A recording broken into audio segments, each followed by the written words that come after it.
When you write you're coming, he's all smiles and talks about the future, and he's just wonderful.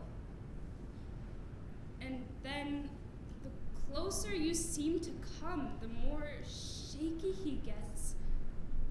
And then by the time you get here, he's raging and seems angry at you.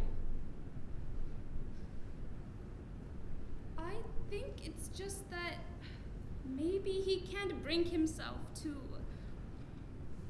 open up to you. Why are you so hateful to each other? Why is that? Oh, you no sooner come in the door than you're fighting. Biff, are you home to stay now? Biff, a man is not a bird to come and go with the springtime. Oh, my hair's been gray since you were in high school. I just stopped dyeing it, that's all. You're such a boy. You think you can go away for a year and... You've got to get it into your head now that one day you'll knock on this door and there will be strange people here. Biff, dear, if you don't have any feeling for him, then you can't have any feeling for me. No.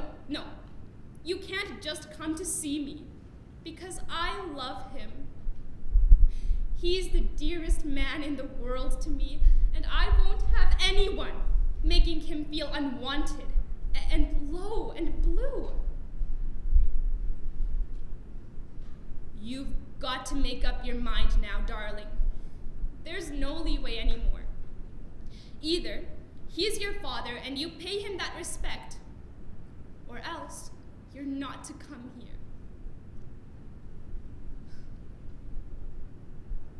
I know he's not easy to get along with.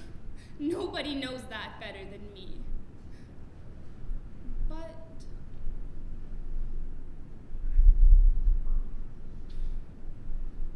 Willie Loman never made a lot of money. His name was never in the paper. He's not the finest character that ever lived. But he's a human being, and a terrible thing is happening to him. So attention must be paid. He's not to be allowed to fall into his grave like an old dog. Attention must finally be paid to such a person. You called him crazy. No, a lot of people think he's lost his balance. But you don't have to be very smart to know what his trouble is. The man is exhausted. A small man can be just as exhausted as a great man. He works for a company 36 years this March. Opens up unheard of territories to their trademark. And now, in his old age, they take his salary away. Are they any worse than his sons? When he brought them business, when he was young, they were glad to see him. But now his old friends, the old buyers that loved him so and always found some order to hand him in a pinch, they're all dead, retired. He used to be able to make 6-7 calls a day in Boston.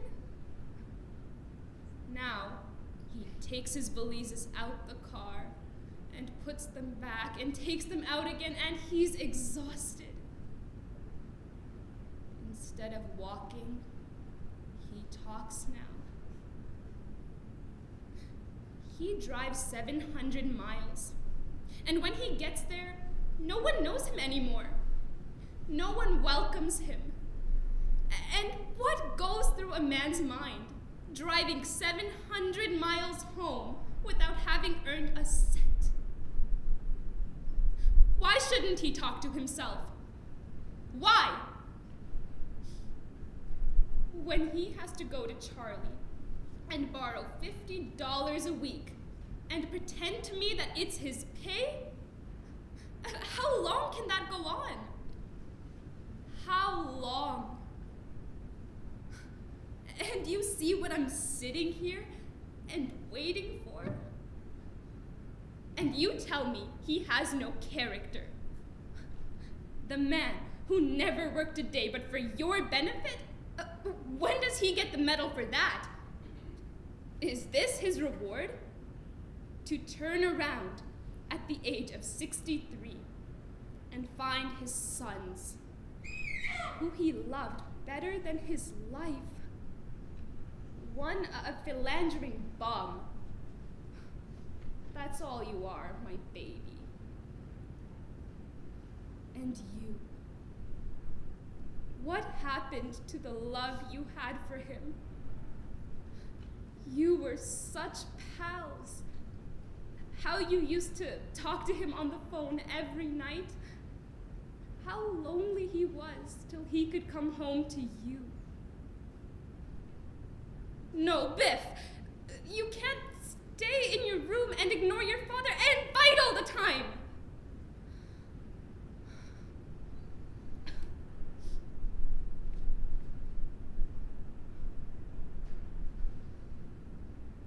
He's dying, Biff.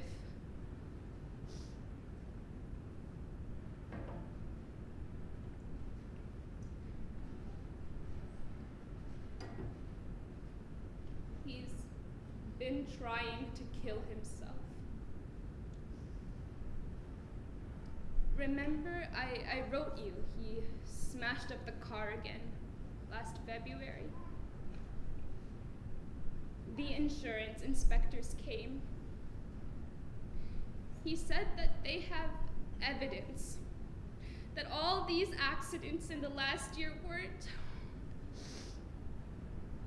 weren't accidents. It seems there's a woman. Well, it seems she was walking down the road and saw his car. She says he wasn't driving fast at all and that he didn't skid. She says he came to that little bridge and then deliberately smashed into the railing. It was only the shallowness of the water that saved him. I don't think he fell asleep. Last month, oh boys, it's so hard to say a thing like this. He's just a big, stupid man to you.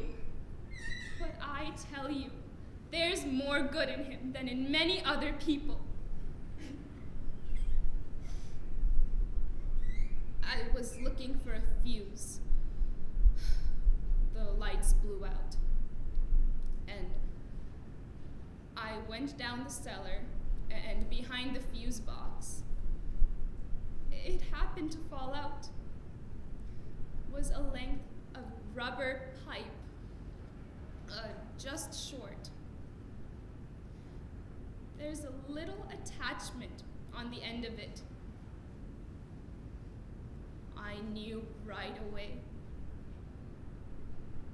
And sure enough, on the bottom of the water heater, there's a new little nipple on the gas pipe.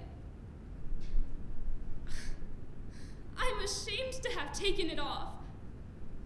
How can I mention it to him?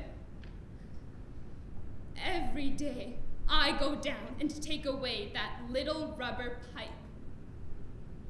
But when he comes home, I put it back where it was. How can I insult him that way? I don't know what to do. I live from day to day, boys. I tell you, I know every single thought in his mind. It seems so old-fashioned and silly. But I tell you, he put his whole life into you, and you've turned your backs on him. Biff, I swear to God, Biff! His life is in your hands.